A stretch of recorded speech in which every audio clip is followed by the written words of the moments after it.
Selamat datang di Ngopi Edukasi, sebuah tayangan yang bisa dijadikan referensi pengetahuan yang dikemas dalam bahasa yang lugas dalam konteks kehidupan sehari-hari.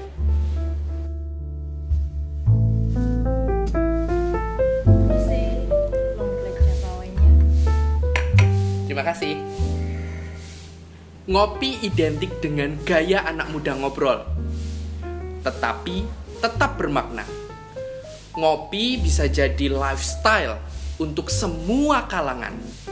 Oleh karena itu, tidak ada salahnya kita meningkatkan kualitas obrolan-obrolan kita setiap ngopi. Itulah tujuan dari Ngopi Edukasi.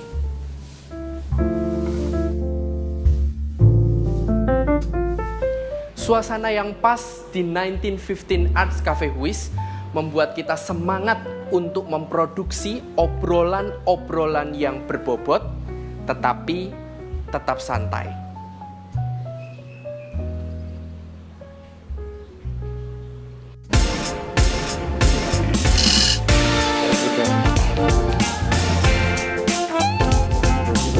Kita meningkatkan kualitas obrolan-obrolan kita.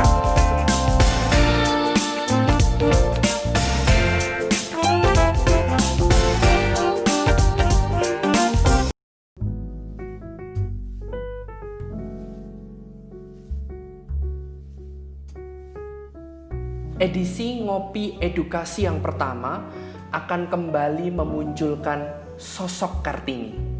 Saya merupakan salah satu orang yang terinspirasi oleh Kartini.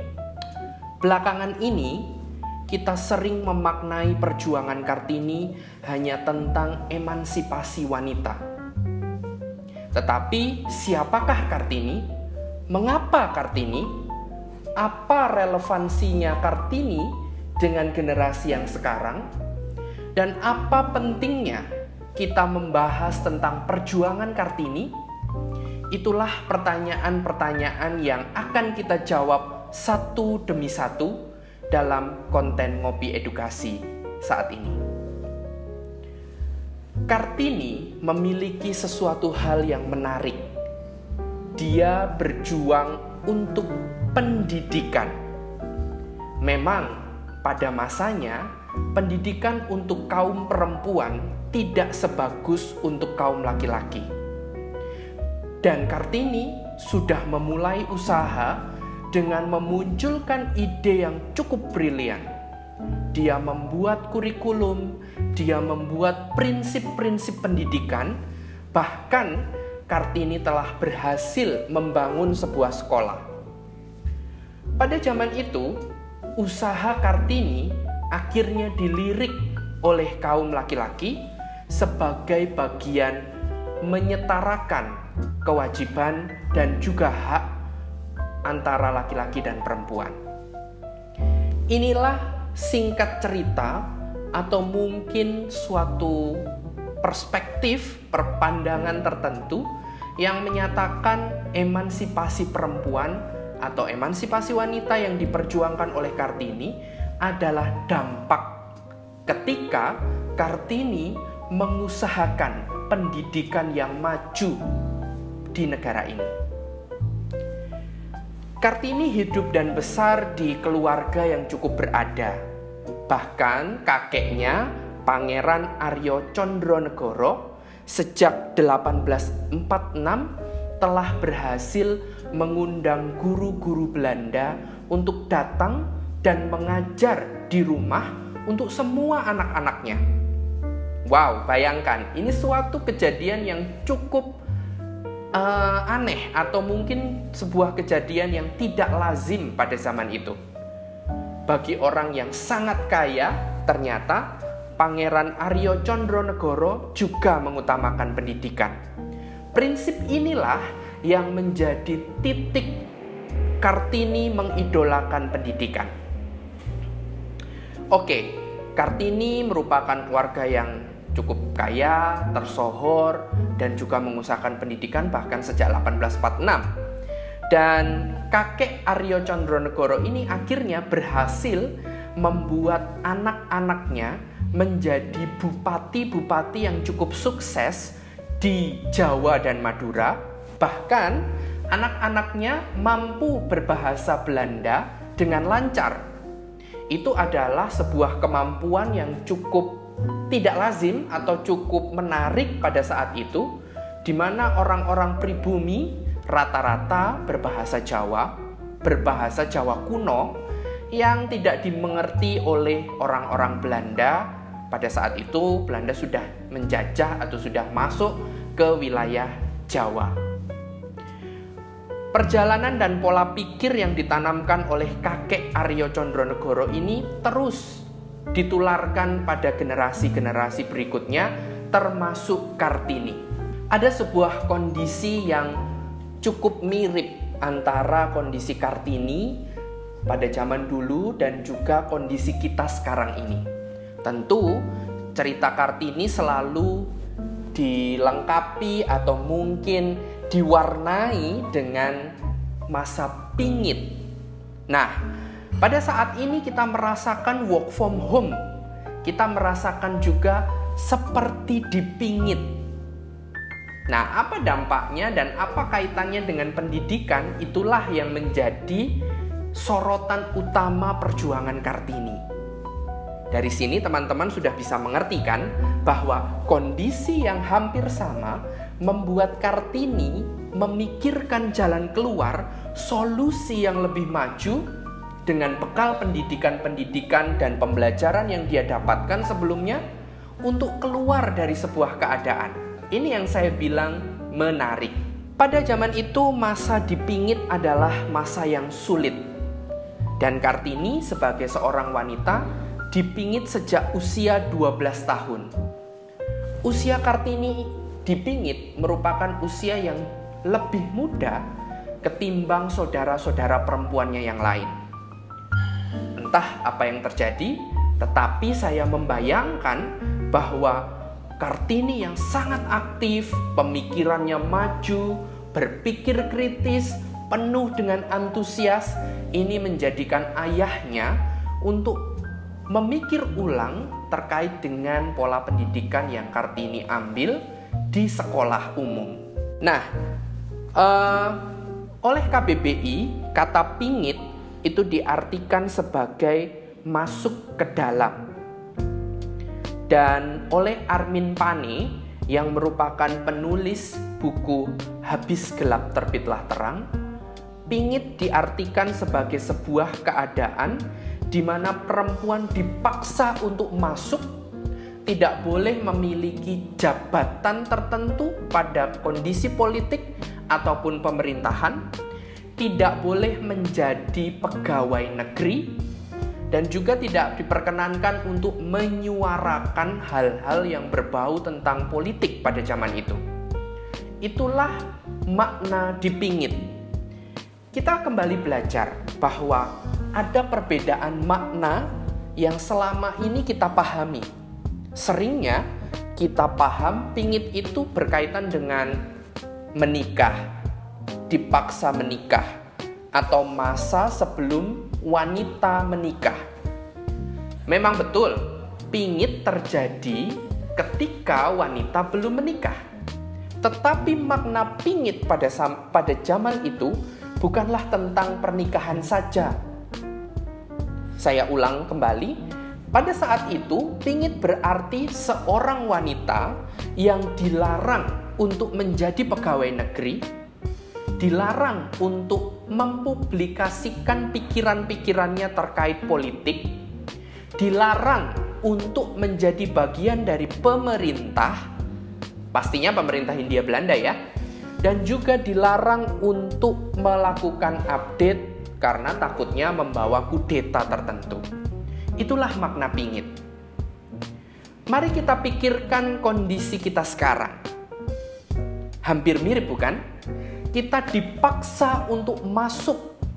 Masuk kemana? Masuk ke rumah. Cuma kondisinya cukup berbeda. Pada saat ini kita dilarang untuk keluar dan dipaksa masuk karena adanya COVID-19 yang berkaitan dengan bahaya terhadap diri kita sendiri, pada kesehatan kita dan juga kesehatan orang lain.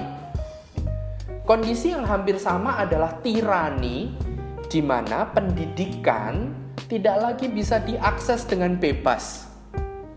Pada zaman itu oleh Kartini yang tidak bisa mengakses pendidikan dengan bebas karena dia dipaksa masuk. Dan kemudian kita yang tidak bisa mengakses pendidikan dengan bebas. Teman-teman, memang generasi modern sudah bisa mengakses dunia maya yang sekarang ini disebut dengan internet. Tetapi makna belajar yang sesungguhnya adalah memanusiakan manusia. Apa itu? Memanusiakan manusia muncul dari hakikat manusia seutuhnya, di mana interaksi sosial antar manusia itu adalah sesuatu yang bisa meningkatkan kualitas pola pikir. Karena ketika terjadi interaksi antar manusia, pasti terjadi masalah. Manusia harus segera melakukan atau menemukan solusi ketika terjadi sebuah masalah. Pada bagian inilah, manusia akan berpikir begitu rupa, akan terus memikirkan solusinya, sampai dapat melakukan solusi tersebut, dan bahkan sampai masalahnya selesai. Ini adalah tujuan pendidikan kita. Mari kita berbicara tentang pendidikan yang kita tekuni sekarang ini. Pendidikan relatif bicara tentang kuantitas materi, jumlah soal yang dikerjakan, hingga nilai yang diperoleh. Tetapi jika kembali pada hakikat manusia dan hakikat pendidikan yang seutuhnya, bahwa pendidikan adalah cara untuk memanusiakan manusia, cara untuk meningkatkan kualitas manusia hari demi hari ketika mereka melakukan interaksi antar manusia yang lain ataupun interaksi dengan lingkungan. Kondisi yang tidak bisa diperoleh oleh Kartini pada saat itu karena konsep pingit, dan kondisi yang tidak bisa kita peroleh saat ini karena konsep social distancing ataupun work from home.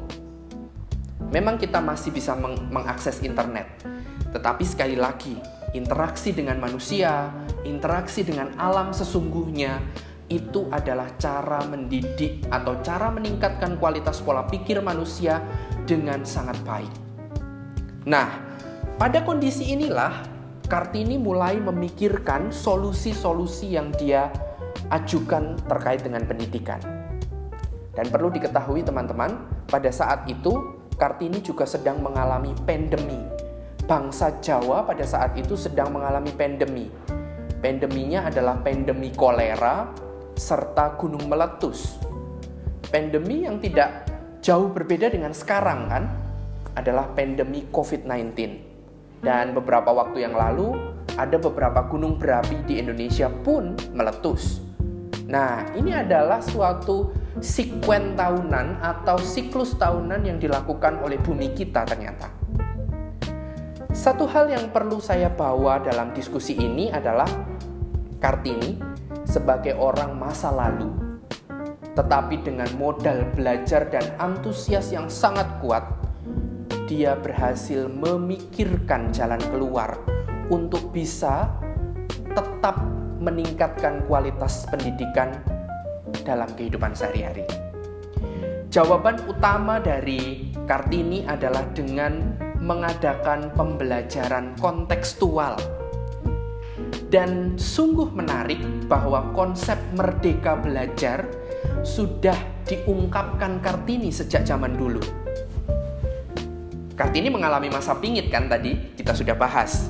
Nah, ternyata ketika dia dipingit dalam kondisi yang sangat terbatas, dia menyampaikan bahwa belajar harus merdeka.